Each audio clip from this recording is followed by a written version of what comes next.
નમસ્કાર, આપ જોઈ રહ્યા છો ઇવનિંગ રિપોર્ટ અને હું છું આપની સાથે હેતવી। વાત કરીએ મહત્વના સમાચાર। ઠંડીને લઈને હવામાન વિભાગની મોટી આગાહી સામે આવી છે। 5 દિવસ તાપમાન યથાવત રહેવાની શક્યતા વ્યક્ત કરાઈ છે। આ સાથે જ વાતાવરણ સૂકું રહેવાની હવામાન વિભાગની આગાહી છે।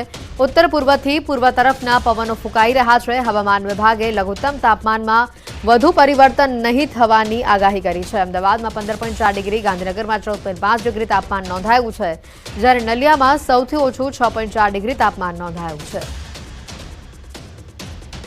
पूर्वानुमान दिया गया है जो गुजरात स्टेट के लिए दादरा दमन हवेली द्वीप के लिए मौसम ड्राई रहेगा और जो लघुत्तम तापमान में ज़्यादातर परिवर्तन नहीं होने का पूर्वानुमान दिया गया है।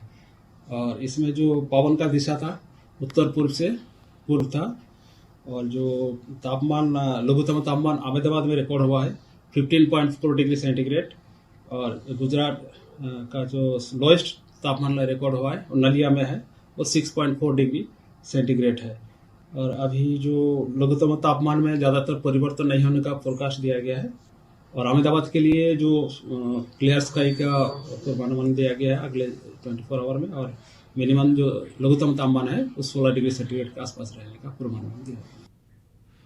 અને હવે વાત કરીશું ગુજરાતને મળ્યો નવો જિલ્લો તેની।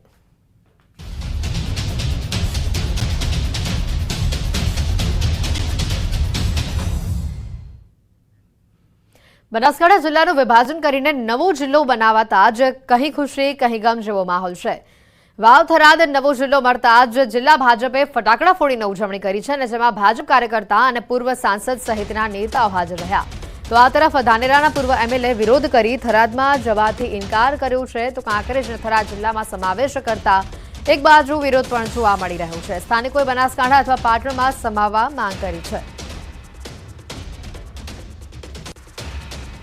મોટા સમાચાર આવી રહ્યા છે। આજે નવા વર્ષના પહેલા દિવસે જ નવો જિલ્લો મળ્યો છે। બનાસકાંઠા જિલ્લાનું વિભાજન કરીને નવો જિલ્લો બનતા જ કहीं ખુશી કहीं ગમ જેવો માહોલ છે। વાવ થરાદ નવો જિલ્લો મળતા જિલ્લા ભાજપે ફટાકડા ફોડીને એક તરફાની ઉજવણી કરી, જેમાં ભાજપ કાર્યકર્તા અને પૂર્વ સાંસદ સહિતના નેતાઓ હાજર રહ્યા। તો બીજી તરફ ધાનેરાના પૂર્વ એમએલએ વિરોધ કરી થરાદમાં જવાથી ઇનકાર કરી રહ્યા છે। કાંકરેજ થરાદ જિલ્લામાં સમાવેશ કરાતા વિરોધના સૂર પણ જોવા મળી રહ્યા છે। ભાજપે ઉજવણી કરી। વાવ થરાદ નવો જિલ્લો બનતા ભાજપે ઉજવણી કરી। ભાજપ કાર્યકર્તાઓએ ફટાકડા ફોડીને ઉજવણી કરી। પૂર્વ સાંસદ પરબત પટેલ પણ આ ઉજવણીમાં જોડાયા। વાવ થરાદ નવા જિલ્લાની સરકારે આજે જાહેરાત કરી છે।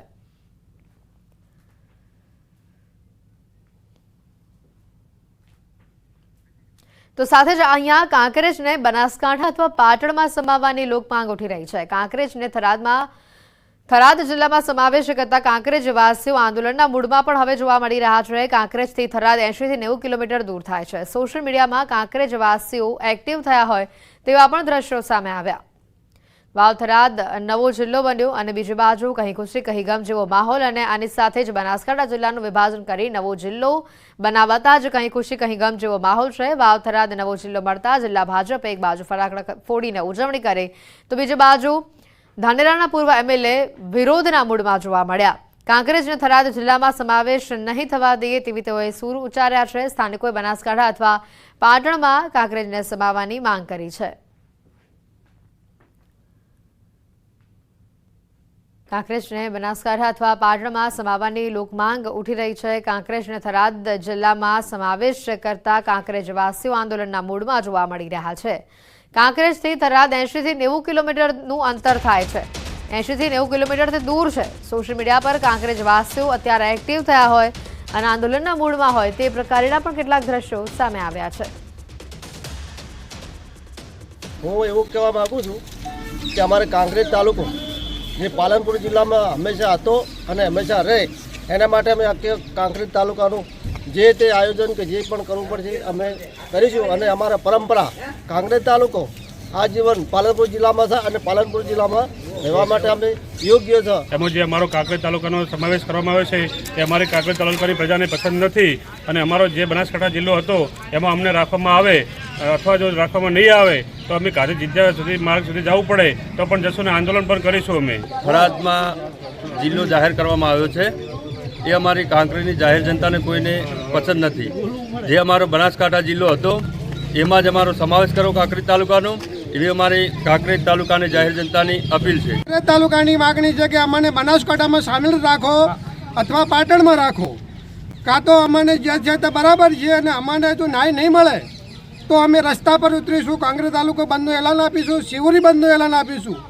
અમારા તાલુકાની એક જ માગણી છે કે અમને બનાસકાંઠામાં અથવા પાટણમાં સામેલ કરો. બનાસકાંઠા જિલ્લાના વિભાજનનો વિરોધ જોવા મળી રહ્યો છે. ધાનેરાના પૂર્વ એમએલએ નાથાભાઈ પટેલનો વિરોધ સામે આવ્યો. અમારે થરાદ નથી જવું, પાલનપુર બરાબર છે, આવું નાથાભાઈએ કહ્યું. અમે બનાસકાંઠા જિલ્લામાં રહેવા માંગીએ છીએ, અમારા વિસ્તારને થરાદ બાજુ અનુકૂળ નથી. થરાદમાં ન જવાનો લોકોનો અભિપ્રાય છે. અને બધાની સૂચના એક જ સૂરજ એક જ છે કે અમારે થરાદ જવું નથી. અમને આપણે બનાસકાંઠામાં પાલનપુર ભેગા રાખવાના છે. તમે આગેવાની લો અને આપણે સૌએ વિરોધ કરવાનો સમય છે, તે વિરોધ કરવો પડશે. મેં પણ એ વાતમાં સૂર પૂર્વ્યો અને અહીં જનતાનો જે અવાજ છે એ જનતાની આગેવાની લઈ અને અમારે પણ અમારો વિરોધ નોંધાવીએ છીએ કે અમને બનાસકાંઠા જિલ્લાની અંદર પાલનપુર તરફ રાખે, થરાદમાં ધાનેરા તાલુકાની વસ્તીને જવાની ઈચ્છા નથી. બનાસકાંઠામાં જ એક બાજુ કહી ખુશી કહી ગમ જેવો માહોલ છે. કેટલા લોકોને એવા પણ સૂર આવ્યા છે કે અમારે થરાદ જવું નથી, બનાસકાંઠા જિલ્લામાં અમે રહેવા માંગીએ છીએ. બનાસકાંઠા જિલ્લાના વિભાજનને લઈને વિરોધનો માહોલ પણ જોવા મળી રહ્યો છે. બનાસકાંઠાના સાંસદ જ્ઞાનીબેન ઠાકોરે જિલ્લાના ભાગલાની વાતને આવકારી અને સાથે લોકોને વિશ્વાસમાં ન લીધા હોવાનો આક્ષેપ પણ કર્યો. બનાસકાંઠા જિલ્લાના બે ભાગ કરવામાં આવ્યા છે અને થરાદ વાવ એક નવો જિલ્લો જાહેર કરવામાં આવ્યો છે. અત્યારે આપણી સાથે છે બનાસકાંઠાના સાંસદ જ્ઞાનીબેન ઠાકોર. સીધી જ વાત કરશું તેમના જોડે. બેન, પ્રથમ પ્રતિક્રિયા શું બનાસકાંઠાનો બે ભાગ કરવામાં આવે છે, કેટલો ફાયદો કેટલું નુકસાન? હું માનું છું ત્યાં સુધી વર્ષોથી બનાસકાંઠા જિલ્લાની માગણી હતી. તમામ જિલ્લાઓનું બીજે મોટા જિલ્લા હતા ત્યાં વિભાજન થયેલું. માત્ર બનાસકાંઠા એક 14 તાલુકા અને આવડો મોટો ભૌગોલિક એરિયા હોવા છતાં બે જિલ્લાની જરૂર હતી. કદાચ હું માનું છું ત્યાં સુધી વિભાજનના કારણે ઘણો બધો આ વિસ્તારના લોકોને ફાયદો પણ થશે. સાથે જે તાલુકા લેવલે કે ગ્રામ પંચાયત લેવલે કોને કયા તાલુકા જિલ્લામાં રહેવું છે એવા જે અભિપ્રાયો લેવાના હોય એ પણ હું માનું ત્યાં સુધી કોઈના લીધેલા નથી. એટલે કદાચ બધાને વિશ્વાસમાં લઈ અને જિલ્લો જાહેર કર્યો હોત તો એ જિલ્લાના હિતમાં હતું. જિલ્લો એમને જાહેર કર્યો જ છે. ભૌગોલિક દ્રષ્ટિએ હું માનું છું ત્યાં સુધી ક્યાં કરવાનો થાય એ રાજ્ય સરકારની પોતાની જવાબદારી હતી અને જવાબદારીના ભાગરૂપે કદાચ ક્યાંક ને ક્યાંક સ્થાનિક આગેવાનોના જે સૂચન ને વાધા કે જે હોય એ આવનાર સમયની અંદર સાંભળી અને એનું સોલ્યુશન કરે એવી પણ હું અપેક્ષા રાખું. અમરેલી લેટરકાંડનો સુરતમાં વિરોધ જોવા મળ્યો છે. યુવતીના સરઘસને લઈને પાટીદાર સમાજની અલગ અલગ સંસ્થાઓએ વિરોધ નોંધાવ્યો છે.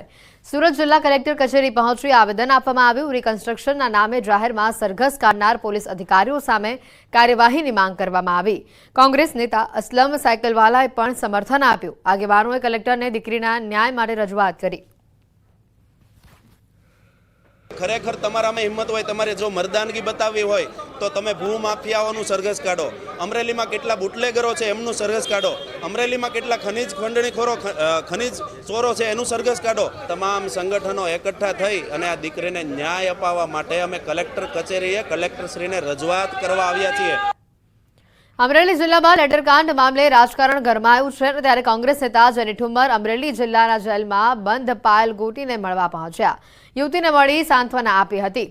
તે જ તેમણે જણાવ્યું કે પાયલને જ્યાં સુધી જામીન નહીં મળે ત્યાં સુધી દીકરીના પરિવાર સાથે હું વિઠ્ઠલપુરમાં રહીશ. હત્યારાઓ પકડવાની જરૂર હતી. ડ્રગ્સના જે પેલા હતા, ડ્રગ્સ જે વેચે છે એને પકડવાની જરૂર હતી. રેતીના માફિયાઓને પકડવાની જરૂર હતી. પત્ર લખ્યો ને તમે પકડીને તમે એવી છાપ છોડવા માંગો છો કે બહુ મોટું કામ કર્યું છે કે આજથી લઈને જ્યાં સુધી આ દીકરીને એના ઘરે નહીં પહોંચાડું ત્યાં સુધીના પરિવાર સાથે હું રહેવાની. આણંદમાં અશાંત ધારાની મુદતમાં વધારો